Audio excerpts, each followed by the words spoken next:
It's great to be with you for our last conference in 2022.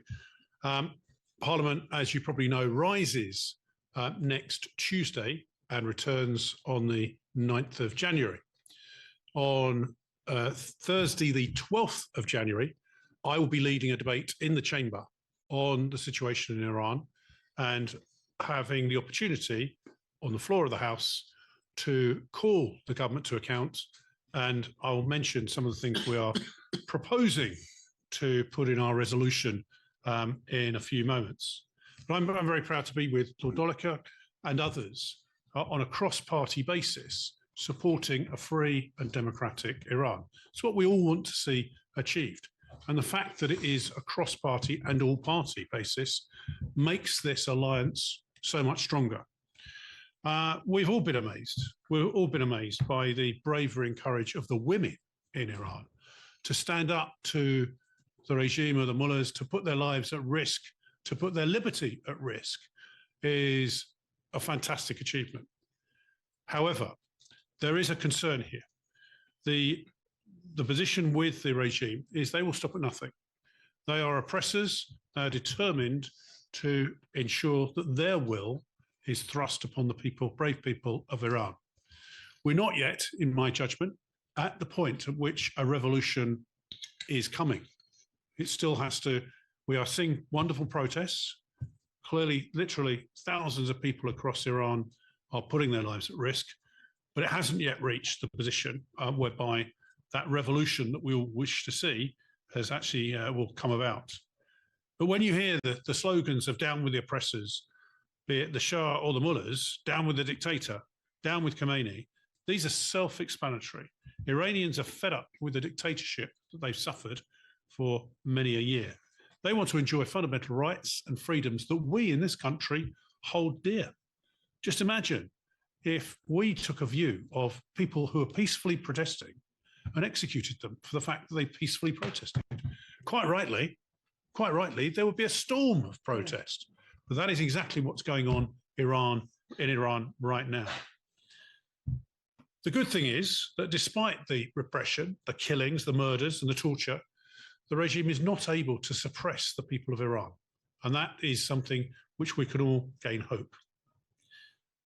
But the reason why people are determined to take back that country and have a democratic alternative as opposed to the theocratic arrangement is because of the organised resistance in the NCRI that represents both democratic interests and democratic aspirations, not only in Iran, but internationally as well, which is one of the reasons why I'm so keen to support them.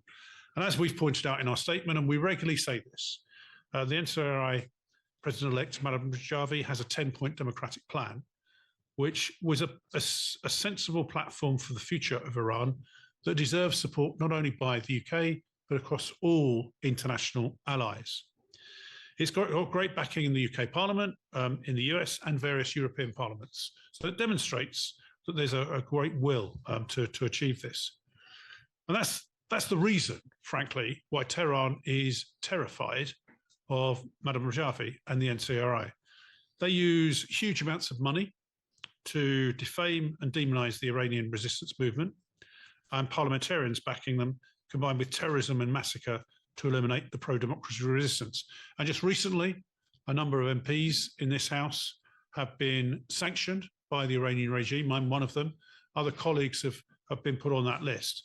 That places our personal security at risk, but we will not be cowed. We will not surrender to the oppression and terrorism foisted upon this country by the IRGC and the regime in Iran.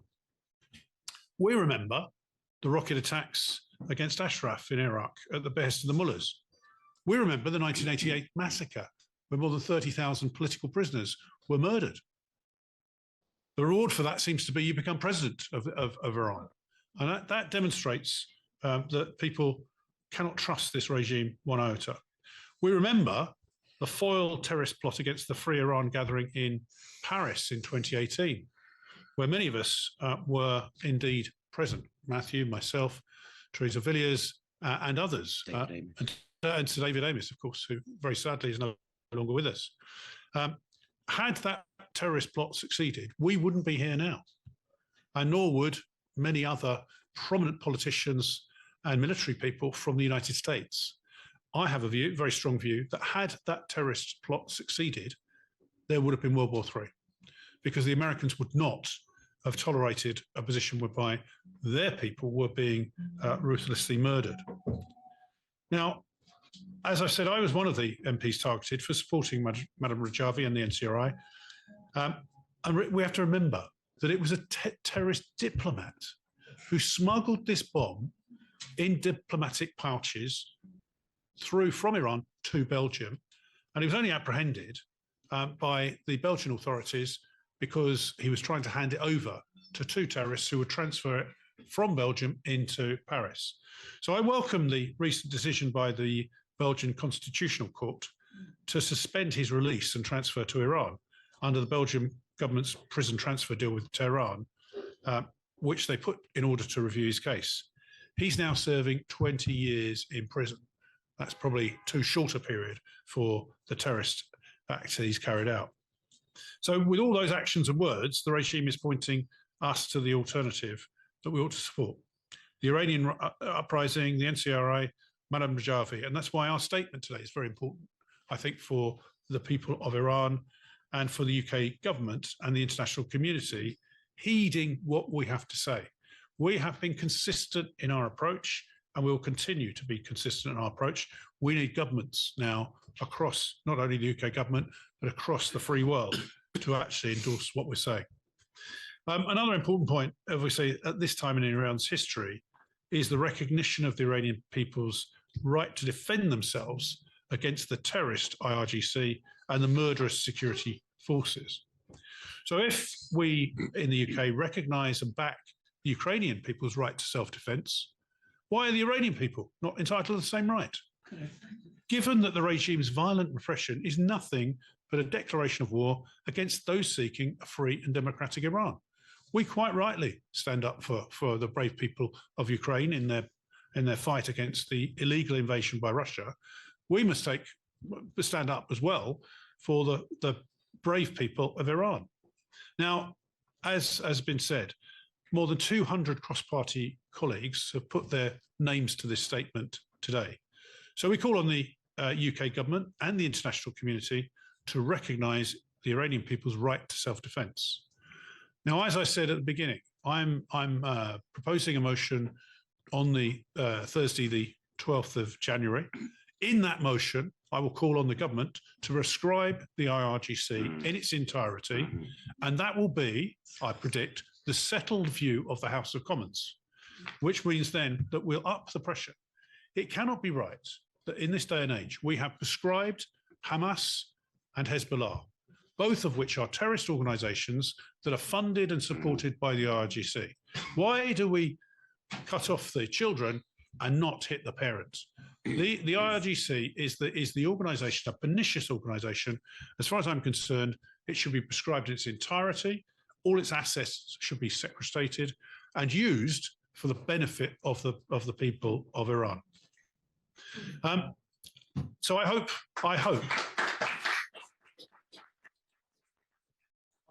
that we can convince the government of the wisdom of our way. I keep asking ministers. I've had 2 urgent questions on the floor of the House, and I end always with, what else does the IRGC have to do in order for us to prescribe them? Because the reality is that they've gone far and way beyond what other terrorist organisations have done, which have then been prescribed. So hopefully the motion that we put in early January will be the forerunner of a bill coming before Parliament to prescribe the IRGC in its entirety and penal sanctions against the individuals, not against the brave people of Iran, but against the individuals that foster hatred and terrorism. So I also want to add that the issue of impunity must be the focus of our government next year with regards to the events unfolding in Iran. The regime is planning yet another massacre under the ridiculous charges of waging war against God, this time against the protesters. I welcome the government's position of holding the regime to account and all it's done so far in support of protesters in Iran. But ending impunity must be a top priority next year for our government, and it requires it to deliver on the promise of holding the regime to account to prevent another massacre in Iranian prisons. So, ladies and gentlemen, let us join together and say, by this time next year, not only you, Lord de Lockyer, but all of us will be entering a free Tehran.